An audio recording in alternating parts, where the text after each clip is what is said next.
بسم اللہ الرحمن الرحیم۔ مغرور بادشاہ، اگر تم گھمنڈ چھوڑ کر رحم و انصاف کا اقرار کرو تو میں تمہارا تاج و تخت واپس کرنے کو تیار ہوں، ورنہ ابھی قتل کا حکم بھی دے سکتا ہوں۔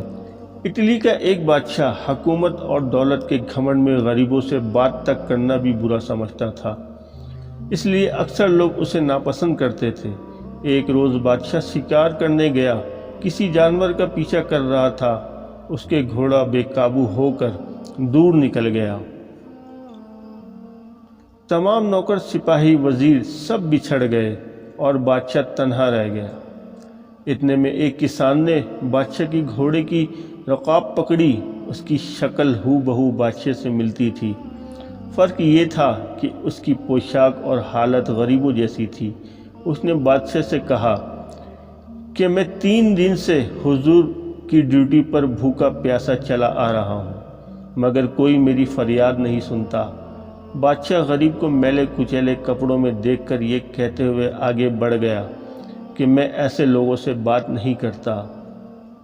غریب کسان پھر بھی اس کے پیچھے پیچھے چلتا رہا، یہاں تک کہ بادشاہ ایک تالاب پر پہنچ کر گھوڑے سے اترا۔ اس نے تاج اور کپڑے اتار کر ایک طرف رکھے اور نہانے کے لیے تالاب میں اتر گیا۔ جب بادشاہ تالاب میں اتر چکا تو غریب کسان نے بادشاہ کے کپڑے پہن کر تاج سر پر رکھ لیا، بادشاہ کے گھوڑے پر سوار ہو کر رفو چکر ہو گیا۔ کسان بادشاہ تھوڑی ہی دور گیا کہ اسے شاہی نوکر جا کر مل گئے، جنہوں نے اسے بادشاہ سمجھ کر ادب سے سلام کیا اور ان کے ساتھ شاہی محل چلا گیا۔ اصل بادشاہ تالاب سے نہا کر باہر نکلا تو کپڑے، تاج اور گھوڑا کچھ بھی موجود نہ تھا۔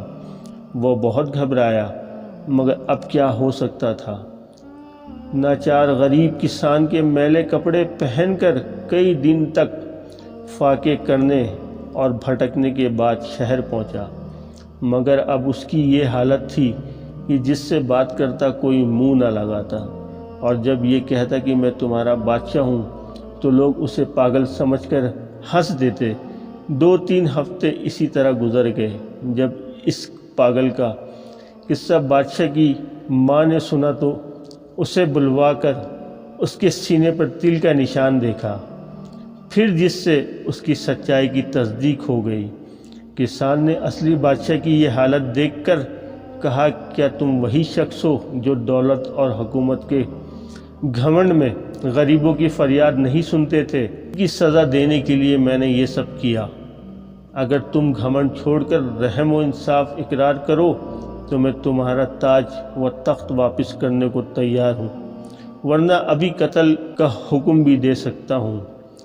یہ سن کر بادشاہ نے عاجزی اور ندامت کے ساتھ اپنی غلطی تسلیم کی اور کسان سے تاج و تخت واپس دے کر گھر چلا گیا، جس کے بعد بادشاہ نے اپنی اصلاح کی۔ چند دنوں میں اس کی نیک نامی کا ڈنکا دور دور تک بجنے لگا۔ شکریہ۔